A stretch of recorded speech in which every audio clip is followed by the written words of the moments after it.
Mi nombre es Nancy Villavicencio, soy una señora peruana que vive también en Italia. He regresado al Perú después de 20 años y me dedico a trabajos de activismo social. Estoy actualmente como coordinadora de 4T Despierta Perú, que la idea es despertar la conciencia dormida. Y es por esto que el día de hoy les agradezco muchísimo, porque es como que han transmitido en mí las preocupaciones que yo las veía desde lejos. En la actualidad yo colaboro también en lo que es el tema de comunicaciones, y estoy segura que el día de hoy he podido recopilar información muy importante para poder colaborar difundiendo en las redes sociales entre los jóvenes activistas de Lima. Entre mi pregunta que quería realizar al profesor Roger Rumbril, encantada de conocerlo, y señor Perazzo, muchas gracias por la oportunidad. Le ruego que hable un poquito más fuerte, casi no escucho. Sí, seré fuertísima, espero que me escuche. La pregunta es, ¿cuál sería para usted la propuesta que se debería considerar en las modificaciones en caso se realice una nueva constitución?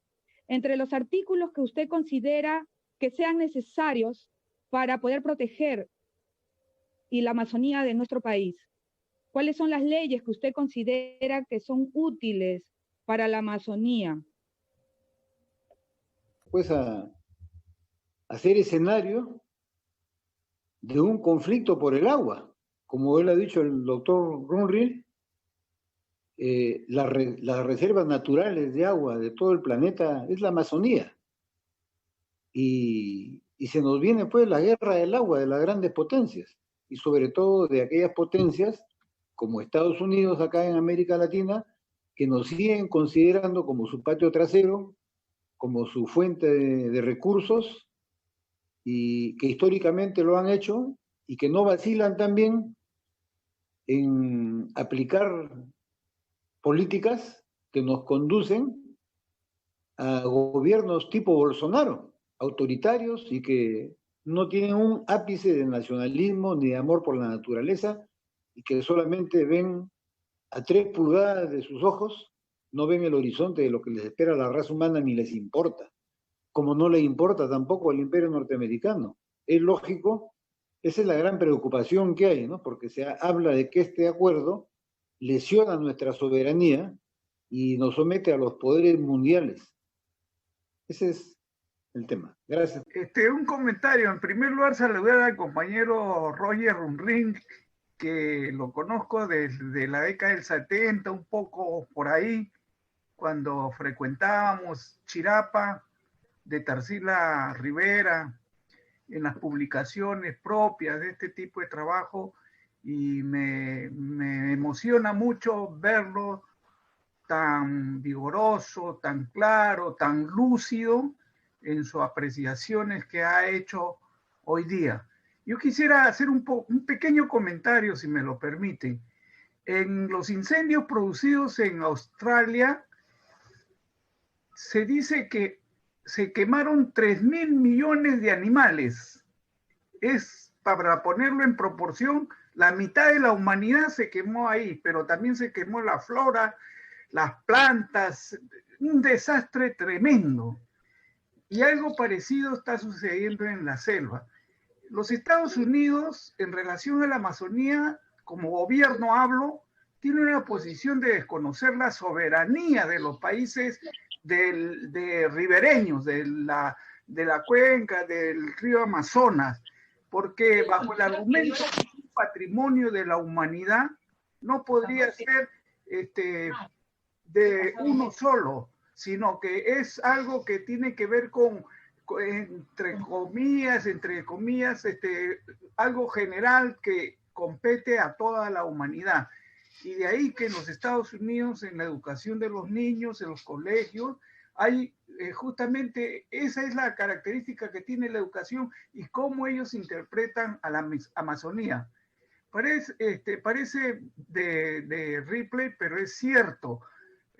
Vemos cómo se quema, se deforesta, se arrasa con la selva, a pesar de que es el pulmón de la humanidad, a pesar de que ahí existen las grandes reservas de agua, cómo hay grandes incendios, cómo por la ambición de ganar dinero se deforesta, se dedica a la agricultura, sobre todo a la soya para los alimentos, para los animales. Vemos que la madera se están extinguiendo, ¿no? Y una serie de cosas, y se está destruyendo. Y en ese sentido es necesario un llamamiento, un movimiento, porque eso es parte del suicidio colectivo que la humanidad está haciéndose. No es un problema solamente de Perú, sino que tiene implicancias para todo el mundo. Y parece que hay una ofensiva muy grande en relación a eso. Ahora ha comenzado acá de Soto, Hernán de Soto, con el cuento de llevar lo que llama él el capitalismo a la selva, donde dice todos son dueños de todo, pero nadie es dueño de nada. Y entonces está vendiendo, como lo hizo en la década del 90, el hecho de que las comunidades sean reconocidas, que tengan la posibilidad de disponer de las tierras, o sea, privatizar las tierras, y posteriormente, lógicamente, ya vemos cuál es el desenlace de eso. Se reconcentran esas tierras en grandes propietarios, propiedades, en grandes empresas. Entonces, hay toda una campaña de esa naturaleza en este momento en relación a la selva. Y no se diga pues los incendios que se están produciendo tremendamente en Bolivia, pasan al Perú y en Brasil, que con el gobierno de Bolsonaro se consiente, se propicia y se apoya todos estos planes demenciales, ¿no?, contra la selva. Entonces, es un problema muy serio el que está viviendo la humanidad, y en ese sentido debemos nosotros tener conciencia de eso, y se debe generar un movimiento para detener. En la selva hay plantaciones no para alimentar al ser humano, hay plantaciones para hacer biodiesel. Parece mentira, nos retrotrae a la época de los nazis, cuando en sus campos de exterminios a la gente la tenía justamente para algo parecido, y entonces ahora nuevamente en la selva y en la costa, acá en el Perú, por ejemplo, hay grandes extensiones de terreno que se dedican al maíz o cosas por el estilo, pero no para alimentarnos, sino para sacar a partir de ahí combustible para los vehículos. Entonces, esa es la situación dramática por la que estamos pasando. Es un comentario que quería hacer. Nuevamente mi saludo al compañero Roger Rurril y el agradecimiento por esa exposición tan valiosa que ha hecho hoy día. Tú has trabajado sobre la selva, sobre todo en los cuentos, para trastocar toda esa visión que hay de la selva como oscura, negativa, casi diabólica, terrorífica, que la presentan Occidente, o la presenta como lo que los blancos han conquistado, y Tarzán, y la figura de Tarzán que perdura mucho todavía sobre la Amazonía. ¿De qué manera se mantiene esa presencia ideológica en la cultura de la gente, incluso amazónica? Porque el otro factor que ha habido también, que es la invasión prácticamente... Un poquito más fuerte, por favor. ¿Perdón? Un poquito más fuerte. Ok. Me escuché. De acuerdo. ¿Y de qué manera también... Todo, por favor. Sí, ¿de qué manera también puede haber se trastocado o colonizado la mentalidad de muchos nativos en la medida en que han habido de bastantes intereses económicos, a veces con la apariencia de apoyo, porque yo veo que muchas organizaciones tienen, claro, bastante dependencia financiera de institutos extranjeros, organizaciones extranjeras, y no veo todavía una capacidad de organización independiente de los pueblos nativos, salvo excepciones, creo yo, que no aparece todavía una fuerza unificada, una fuerza capaz de poder realmente enfrentar todos estos problemas que tú has señalado con bastante claridad, porque como por ejemplo en los casos del Colombia, que creo que ha tenido una mayor capacidad de organización autónoma, o quizá en el caso de Bolivia también, por el lado aymara, básicamente, ¿no? Pero no se ha notado en el movimiento indígena una fuerza de esa naturaleza, más bien una dispersión y poca articulación, y casi los voceros que son básicamente de las instituciones que representan, no hablan los representados propiamente dicha, y creo que ese es un factor que ha limitado la adhesión del pueblo en general respecto a las luchas de la Amazonía. He trabajado en la selva más o menos desde el año 1985 hasta el año 2000, con 15 años que he visto diversas zonas en la que realmente la depredación, para hablarlo de alguna manera, de los bosques es realmente escalofriante desde el punto de vista de cómo, porque cuando se saca una especie de madera, porque acá hay que tocar dos temas, ¿no?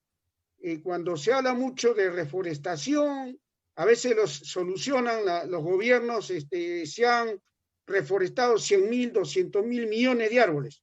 Y una cosa es reforestar y otra cosa es reponer las especies que han sido prácticamente exterminadas. Si hablamos del caucho de los árboles, ya no existe, ¿no? Y si hablamos de los árboles de la caoba, cada vez hay menos, lo que significa de que no obstante que hay normas legales, no se están reponiendo las especies que se sacan. Por decirlo de alguna manera, en Oxapampa, que pertenece a Cerro de Pasco, se habla mucho del diablo fuerte, del ulcumano, de la moena. Se hablaba hace 20 años atrás y ahora ya no se habla porque se saca, pero no se repone.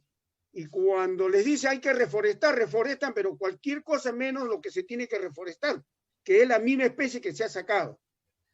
Entonces, y habría mucho que hablar, faltaría tiempo, ¿no? En primer lugar, al compañero Perazo, yo le recomendaría que hiciéramos un evento acá en la que participen pues todas las organizaciones que dicen representar a los pueblos indígenas, AIDC y otras organizaciones, para ver realmente qué es lo que han hecho por los pueblos indígenas.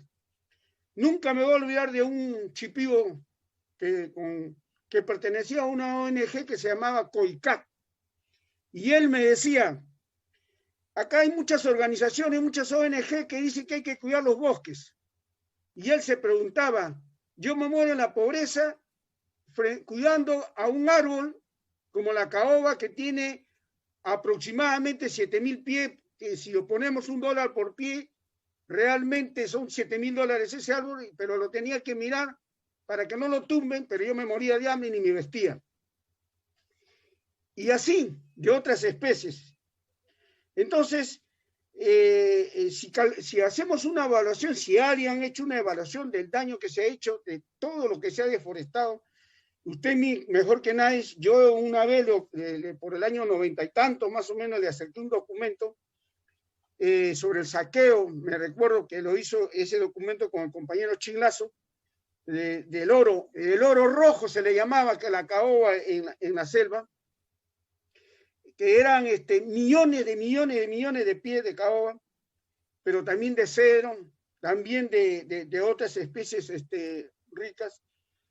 Si se ha logrado a la fecha calcular cuánto es el daño hecho a la Amazonía, a los bosques como el Viabo Cordillera Azul, el Bon Humboldt, la reserva del Murunagua. Yo he pasado por todo el sitio y veo cómo realmente se sigue sacando de esos bosques, de esa reserva se han sacado casi todo lo que han podido. Si se ha calculado el daño de tantas especies que se han sacado, si se ha hecho un inventario realmente y si se quiere reponer, lo que se tendría que ver entonces es, en primer lugar, hacer una especie de auditoría para ver cuánto se sacó y cuánto es necesario reponer para poder realmente resarcir los daños ocasionados a la Amazonía. Eso se puede hacer. Eso en primer lugar. En segundo lugar, por otro lado, se han dado leyes ha habido ley forestal que se pagaba canon de reforestación. Bueno, nunca reforestaron nada, porque lo que se pagaba por el canon de reforestación se quedaba en el Ministerio de Agricultura, después sin RENA y todo eso, y nunca reforestaron nada, en primer lugar. En segundo lugar, sobre el manejo forestal, se cambió la ley de que se entregaba las áreas de explotación de madera a cambio de manejo forestal. No se sabe si hicieron un manejo no forestal, porque todo el mundo que entraba le daban pues no la licencia para el manejo forestal, pero como no estaba supervisado, definitivamente lo único que hacía era entrar y sacar la mejor madera, y una vez que la sacaban la mejor madera, se iban y definitivamente abandonaban el lugar, la zona. Por otro lado, y esto en tercer lugar, si es posible, porque creo que lo han hecho en algunos países, exactamente creo que en Bolivia y en Brasil también, la veda. Planteábamos nosotros la veda forestal, la veda para la exportación, es decir, que no se saque las especies en vía de extinción hasta que no se recupere, por lo menos una veda de cerca de 30, 40 años. Muchas comunidades, muchas regiones se opusieron, porque así como viven en Madre de Dios y en otros lugares viven del oro ilegal, en la Amazonía también viven de la tala ilegal. Y están involucrados todos. Están involucrados el Estado, las autoridades regionales del Estado, la policía, había antes policía forestal, están involucrados. ¿Sabe cómo sacaban la madera? Hasta como tocar. O sea, entraban, la motoserraban, y de un árbol de 7.000 pies la motoserraban de tal manera que aprovechaban solamente de 7.000, 3.000 pies, 4.000 quedaban botados ahí en la selva. Entonces, yo concluyo acá, si es que se ha visto en alguna oportunidad plantear, porque habían países que se les prohibía a países elaborar productos de caoba, con tal de que no se siga utilizando esa madera, esas especies, para que no tengan demanda y se pueda recuperar, porque la caoba es una especie que se puede recuperar en 40 años, ¿no? O en 30 mínimo. Entonces, si se ha planteado eso, nosotros cuando hemos trabajado con algunas comunidades, planteamos esa la necesidad de que se haya veda forestal, que no se exporte, ¿no? En todo caso, lo mínimo que puede haber es para el consumo, que debería hacerse. Entonces, eso es una de las realidades que pude ver en esos, digamos, 15 años, pero que no solamente son 15 años que pude trabajar en varias partes de la Amazonía, en la frontera con Brasil, ¿no? Donde está Purús y está Yurúa, y veía realmente cómo destruían el bosque, la Reserva Nacional del Murunoagua, donde era una gran, no sé cómo estará ahora, reserva de caoba, y que la sacaban realmente como sacaron cualquier cantidad de copaiba, la catagua, que era una de las maderas que antes se sacaba mucho para el triplay. Eso sería mi pregunta. Extracción, reproducción de las especies in situ. Es decir, si un árbol de esos, sé que hay árboles, a veces se han exagerado, pero lo tomo, demora 100 años en crecer, yo diría, esperemos 100 años, ¿no? Para que todo sea sostenible. Y así va rotando la producción para no llegar al exterminio. Yo sé que estamos en fase de exterminio y recuperar lo perdido tomaría también un tiempo y ciertas conductas. Reitero, en este término muy usado por los actores globalizantes, ¿no? De la sostenibilidad. En cuanto a eso, profesor, la pregunta concreta y culmino es si hay estudios técnicos al respecto. Muchas gracias.